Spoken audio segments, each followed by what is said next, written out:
Então, agora, gente, a gente vai falar um pouquinho sobre. A gente comentou sobre todas as patologias, todas não, né? Algumas patologias que podem interferir no desempenho visual, que podem acometer as pessoas, né? As crianças que estão na nossa rede.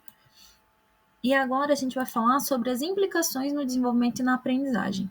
Então, a deficiência visual, ela pode acarretar, de acordo com a sua gravidade e associação com outros problemas, ela acarreta, né, a dificuldade no desenvolvimento e na aprendizagem, de acordo com a sua gravidade, com associação com outros problemas de saúde ou deficiência.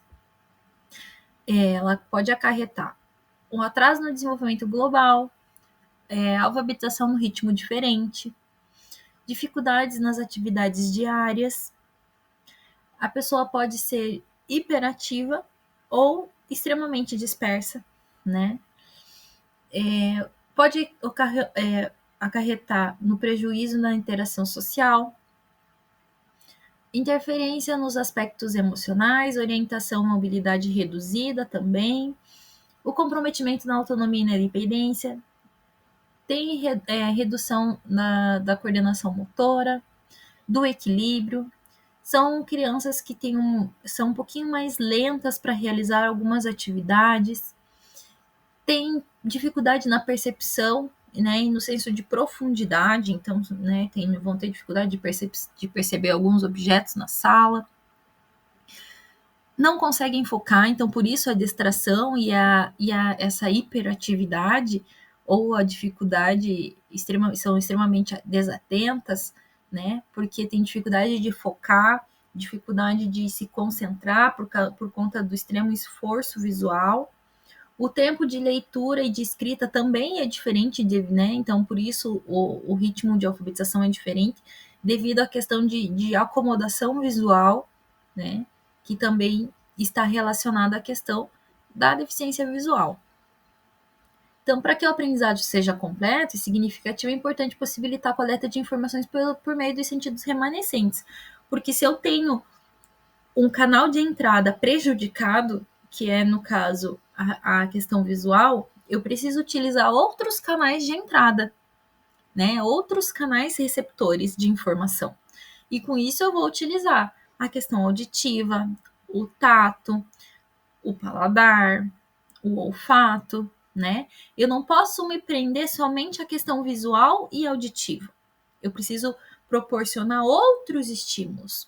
Então, toda perda visual, seja leve, moderada ou severa, ela vai levar à diminuição da visão funcional, tá? E essa visão funcional é o que a gente fala, o que a gente trabalha lá, por exemplo, no caso de Ellen Keller, que é o estímulo da fixação, da acomodação, da segmentação visual, da percepção do contraste. Tudo isso é uma questão de visão funcional, estimulação da visão funcional. Se essa criança tem um resíduo visual, a gente vai estimular esse resíduo. Mas no ensino regular, a gente não pode ficar preso somente a esse resíduo visual. A gente precisa dar qualidade àquilo, a qualidade de vida realmente, tá? Qualidade diária, de atividades diárias para nossa criança, porque senão a gente vai exaurir aquele olho, aquele resíduo visual, vai exaurir e vai acabar levando ao desgaste, muitas vezes desnecessário, daquele resíduo visual e o tempo de vida útil daquele resíduo, tá? Então, por isso a gente bate muitas vezes na tecla dos sentidos remanescentes, porque se eu tenho uma entrada defasada, eu preciso utilizar outras entradas de captação de informação.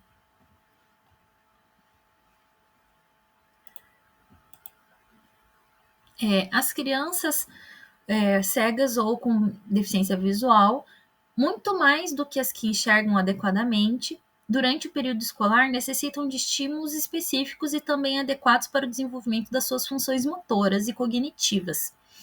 E também, e de tantas outras habilidades que a criança que enxerga desenvolve naturalmente pelo simples fato de enxergar. Então, por exemplo, uma criança que enxerga, ela vai conseguir aprender muitas coisas simplesmente pela observação e imitação, né? A nossa criança não. A nossa criança com deficiência visual, com cegueira, ela não vai conseguir fazer isso. E aí a gente entra na questão da significação de conceitos.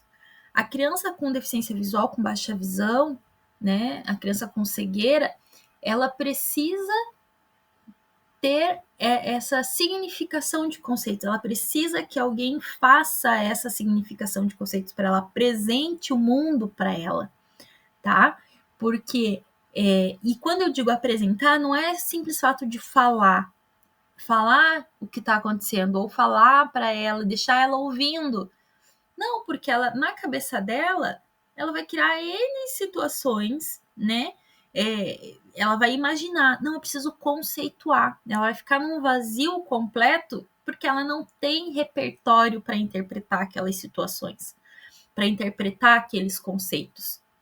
Então, precisa dar significação àquele conceito. Então, precisa trazer muita coisa concreta para essa criança, tá? E aí a gente vai também para o lado de que é preciso afetividade. É preciso ter a percepção de que essa criança vai precisar muito mais, né, de afetividade do que as outras, no sentido de ter alguém perto, né, alguém que ele que seja, que ele se sinta confortável e que dê esse conforto para ele de apresentar o mundo para ele.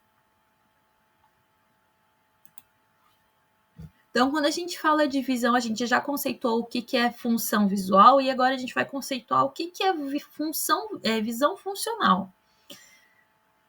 A visão funcional refere-se à capacidade de usar a visão de forma eficaz nas atividades do dia a dia, indo além da simples acuidade visual, que é a capacidade de ver com nitidez.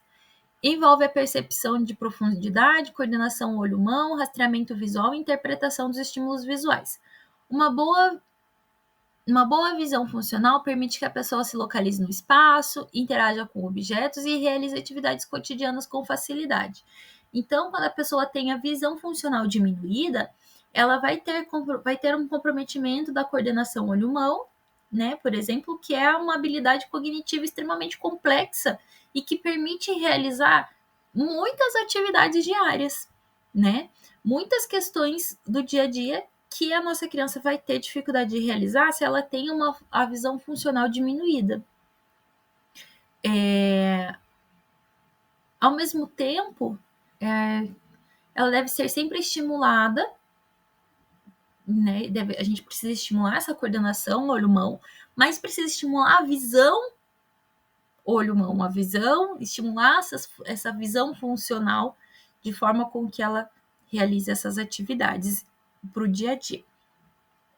Que ela consiga interpretar, por exemplo, consiga entender figura fundo, por exemplo, objetos que estão perto dela, e o que é o objeto, o que é a sombra daquele objeto, né? A leitura e reconhecimento de rosto, percepção de profundidade, percepção de localização, né? E a visão funcional vai interferir na questão do equilíbrio também, né? Então, se eu não tenho visão de profundidade, eu tenho dificuldade do equilíbrio. A alteração da visão funcional, ela vai ter uma demora na resposta do movimento ocular devido à questão do baixo estímulo visual. Então, a gente precisa entender que essa criança que tem deficiência visual, a visão funcional dela está diminuída e vai diminuir também a questão da atenção, da memória, né? E tudo isso vai variar de acordo também com fatores ambientais, com fatores de saúde, né? A questão da visão funcional está associada bastante à questão de convulsão, a questão medicamentosa, muitas vezes, além de estar associada às patologias, tá?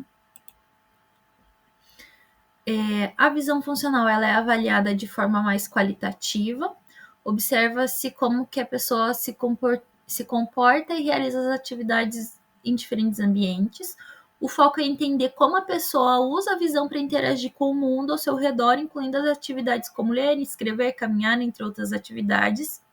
Então, por exemplo, a gente precisa ressaltar que para ter uma boa função visual, por exemplo, uma boa acuidade, apesar de ter uma boa acuidade, a pessoa vai ter dificuldade da visão funcional devido a outros fatores, como problemas de integração, da questão visual motora, e vai ter dificuldade de se adaptar aos ambientes, né? Porque, como a gente viu lá no primeiro módulo, a capacidade de ver exige a questão de codificar, de selecionar, de identificar, de interpretar tudo aquilo que está à nossa volta. Então, e isso é a questão, envolve a questão também da visão funcional.